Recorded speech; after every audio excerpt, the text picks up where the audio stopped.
TaoCaiCai is a community marketplace which was launched in 2021 by Alibaba to compete against the massive success seen by Pindoudou. And the key strengths that Alibaba has that Pindoudou does not have at the moment is a solid relationship with a vast quantity of producers, boosted by one key piece. Call it the Infinity Stone in this battle. And that is Sun Art, their hyper grocery mart to supply non-perishables. Then combine that with their state-of-the-art logistics network and you have a very, very formidable opponent. But will this be enough to fend off the Pindoudou success juggernaut? Or will Pindoudou take everything, snap their fingers, and poof, Alibaba is no more? Let's take a look at what Alibaba had to say about that in their investor day. Now smash that like button, subscribe if you're new, you're watching More Money, let's get it.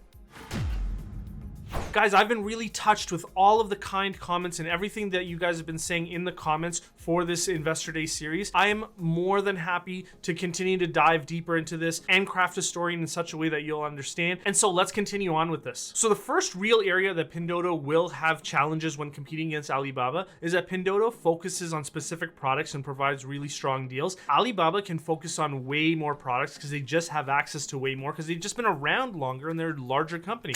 So from here you can see TaoCaiCai customers have access to everything that you would get in Taobao deals, everything that you would get in Sun Art, and additionally they get access to third-party procurement items which are localized by region. So basically what Alibaba is saying here is that all the TaoCaiCai customers can get anything they want that Pindoudou has because they have access to the Alibaba network. This makes them really hard to compete against. And then adding to that competitiveness is the fact that most of what people are buying on Pindoudou are perishables. We're talking groceries. Well, Alibaba is the king of groceries because once again, they got that Sun Art business under their umbrella. And looking at this, you can see that they have a relationship of direct procurement of farms of over 7 years where they have access to 700 agricultural bases. And add to that the already established Sun Art co-ops that process the perishable foods. So a lot of people will say that Alibaba just started TaoCaiCai, they will not catch up to Pindoudou. Well, you're not really thinking about it clearly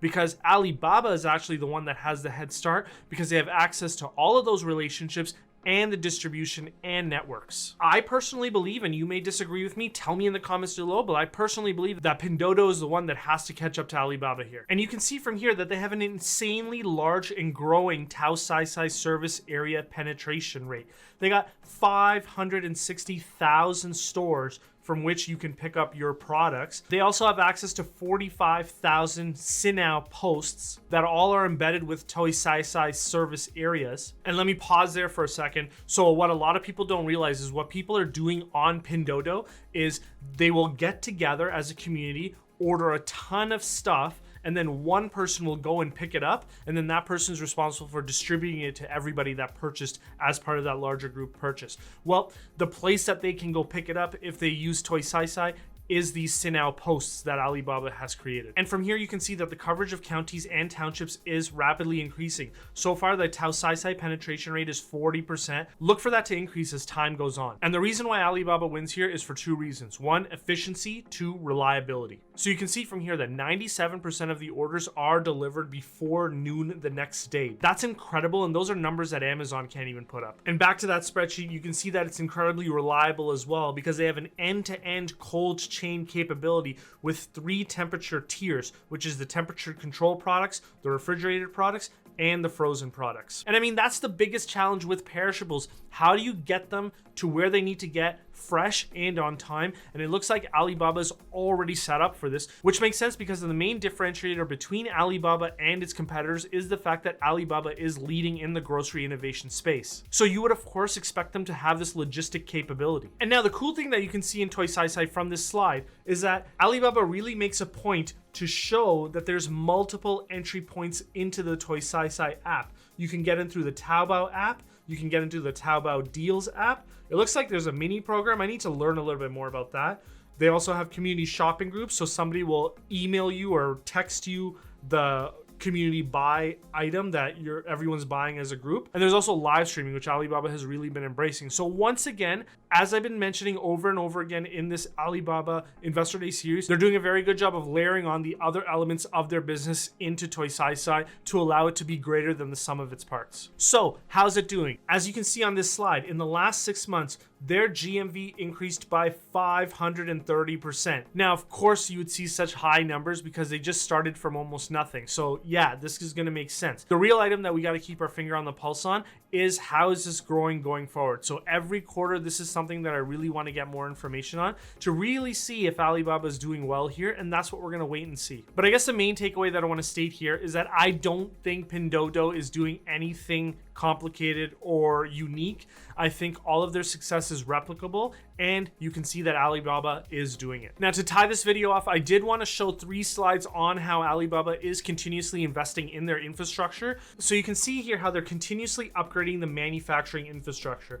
So of course, you would expect them to have a smart factory and continuously invest in it. So to have smart production lines, customization capabilities, and of course, being able to become agile in your manufacturing. But here are the other 2 items that I didn't really expect and I don't know much about. So it's interesting that they are teaching us about these. The first is their digitized agriculture. So they have digitized seed selection, digitized planting, and digitized traceability. And so this is something that I would like to learn more about just from a professional curiosity perspective. Why does this matter? And so this is something that I will be looking into a bit further. And then looking into the other item they're showing us, this I think is really cool, which is they're using technology enabled to direct marketing at the manufacturing level. So essentially what they're saying is they're able to live stream the origin of the planting of the perishable product. So I think that's kind of cool. I think that adds another element there. I don't necessarily know how much that impacts sales, except if you're really sticky with the types of farmers that you're looking to buy your produce from. So I see how that could be valuable, but I would love for them to let me know how significant that is to the bottom line. But more importantly, and this is what I really wanted to show you, on this slide, you can see that they're continuously upgrading the fulfillment infrastructure. And this is really important because when you start moving into a delivery-based model, one of the challenges that we're even seeing here in North America is that last mile fulfillment. And so you can see here that they're really focusing on that last mile in order to serve at the county, township, and village levels. It's very clear that they're continuously developing that last mile capabilities to allow them to service as much of China as possible. And then when it comes to that first mile, the name of the game is to automate the collection, the sorting, the processing, the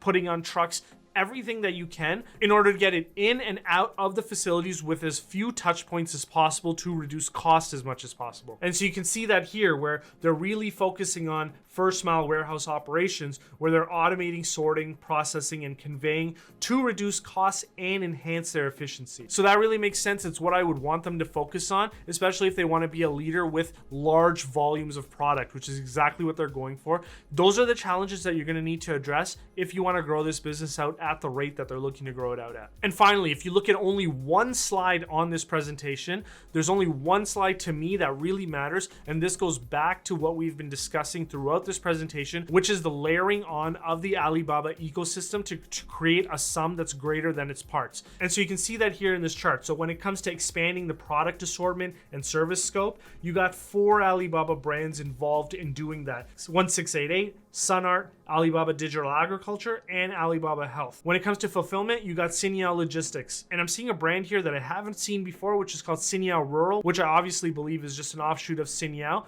and that's how they're getting the products to the rural markets. When you move down to the customer management synergy, really what you're talking about here is customer acquisition. And so you can see here that in the Taobao app, you can access Taobao deals, or you can access TaoCaiCai, or you can go into Taobao deals, which will lead you to TaoCaiCai. So there's multiple ways in which the customer can access TaoCaiCai. They don't have to directly go to it. When it comes to payment and processing, you can see that they layer on Ant Group to enable the payment processing and all of that financial services as it relates to paying for your products. And of course, there's the others where they're showing Alibaba Cloud and DingTalk, but I think that's less direct to TaoCaiCai than the ones that I just talked about. But once again, the main takeaway here is just how good of a job they do on focusing and making sure that they're layering on all the capabilities of their other businesses to ensure that TaoCaiCai and Taobao deals are operating at such a greater level than they would if they were just to operate as standalone entities. Let me know if you think that they have the ability to compete against Pindoudou. Also, you guys have been warming my heart with all the kind comments that you guys are making in the descriptions below. I really love being able to help you guys understand this, and so I will keep going. And also, you guys may notice that there's a new message that pops up, which is help me hire an editor. Essentially what I'm doing here is when I started the channel, I taught myself how to record, how to edit, all the Premiere Pro, all the lighting, all of that stuff now.